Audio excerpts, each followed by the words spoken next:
ఋతుపవనాల కాలం వచ్చిందంటే చాలు గంటల వ్యవధిలోనే కుండపోతగా వర్షం కురవడం, ఊళ్ళకు ఊళ్ళు మునిగిపోవడం దేశంలో సాధారణంగా మారింది. అయితే ఇది ఒక్క ఏడాది సమస్య కాదని, గ్లోబల్ వార్మింగ్ కారణంగా ఇకపై ప్రతి ఏటా ఇలాంటి పరిస్థితులే ఎదురవుతాయని వాతావరణ శాస్త్రవేత్తలు హెచ్చరిస్తున్నారు. తెలంగాణలో గత రెండేళ్లుగా వర్షపాతం రికార్డులు బద్దలు కొడుతున్నాయి. 2023 జూలైలో ములుగు జిల్లా ఏటూరు నాగారంలో ఒకే రోజు 64 సెంటీమీటర్ల వర్షం కురవగా, ఇటీవల కామారెడ్డి జిల్లాలో 55 సెంటీమీటర్ల వర్షపాతం నమోదైంది. గత నెల నుంచి రాష్ట్రంలోని అనేక ప్రాంతాలలో 10 నుంచి 20 సెంటీమీటర్ల వర్షం కొన్ని గంటల్లోనే కురుస్తుండడం ఆందోళన కలిగిస్తుంది. గంటలో 10 సెంటీమీటర్ల కంటే ఎక్కువ వర్షం కురిస్తే దాన్ని క్లౌడ్ బర్స్ట్ గా పిలుస్తారని, గత 10 ఏళ్లుగా మన దేశంలో ఇలాంటి ఘటనలు గణనీయంగా పెరిగాయని నిపుణులు చెప్తున్నారు. భూతాపం పెరగడం వల్లే ఈ విపరీత వాతావరణ పరిస్థితులు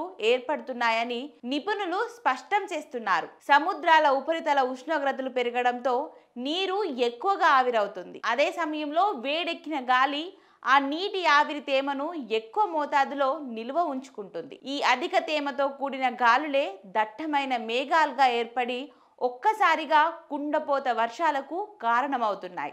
ఈ మార్పు కేవలం మన దేశానికే పరిమితం కాలేదు.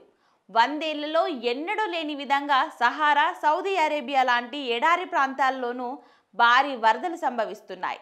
మరోవైపు వందల ఏళ్లుగా ఒకే క్రమ పద్ధతిలో కురిసే నైరుతి ఋతుపవనాల తీరు కూడా మారిపోయింది. కొన్ని రోజులు కుండపోతగా కురిసి ఆ తర్వాత 20 నుంచి 25 రోజుల పాటు వర్షాల జాడే లేకుండా పోతుంది. ఈ సమయంలో ఉష్ణోగ్రతలు కూడా అధికంగా ఉంటున్నాయని భారత వాతావరణ శాఖ గణాంకాలు చెబుతున్నాయి. పశ్చిమాసియాలో అధిక ఉష్ణోగ్రతల వల్ల ఏర్పడుతున్న అల్పపీడన గాలులు ఇక్కడి నైరుతి ఋతుపవనాలతో కలవడం వల్ల ఉత్తర భారతదేశంలో అతి భారీ వర్షాలు పడుతున్నాయని యూకేలోని యూనివర్సిటీ ఆఫ్ రిడిక్ శాస్త్రవేత్త అక్షయ్ దేవరాజ్ తెలిపారు. దీని ప్రభావం దక్షిణాదిపైన ఉంటుందని ఆయన వివరించారు. ఈ ఏడాది సెప్టెంబర్ 17 నాటికి దేశవ్యాప్తంగా సాధారణం కంటే 8% అధిక వర్షపాతం నమోదు కాగా, ఉత్తరాది రాష్ట్రాలలో ఇది 32% అదనంగా ఉంది. అయితే తూర్పు రాష్ట్రాల్లో మాత్రం 18% లోటు వర్షపాతం నమోదు కావడం గమనార్హం.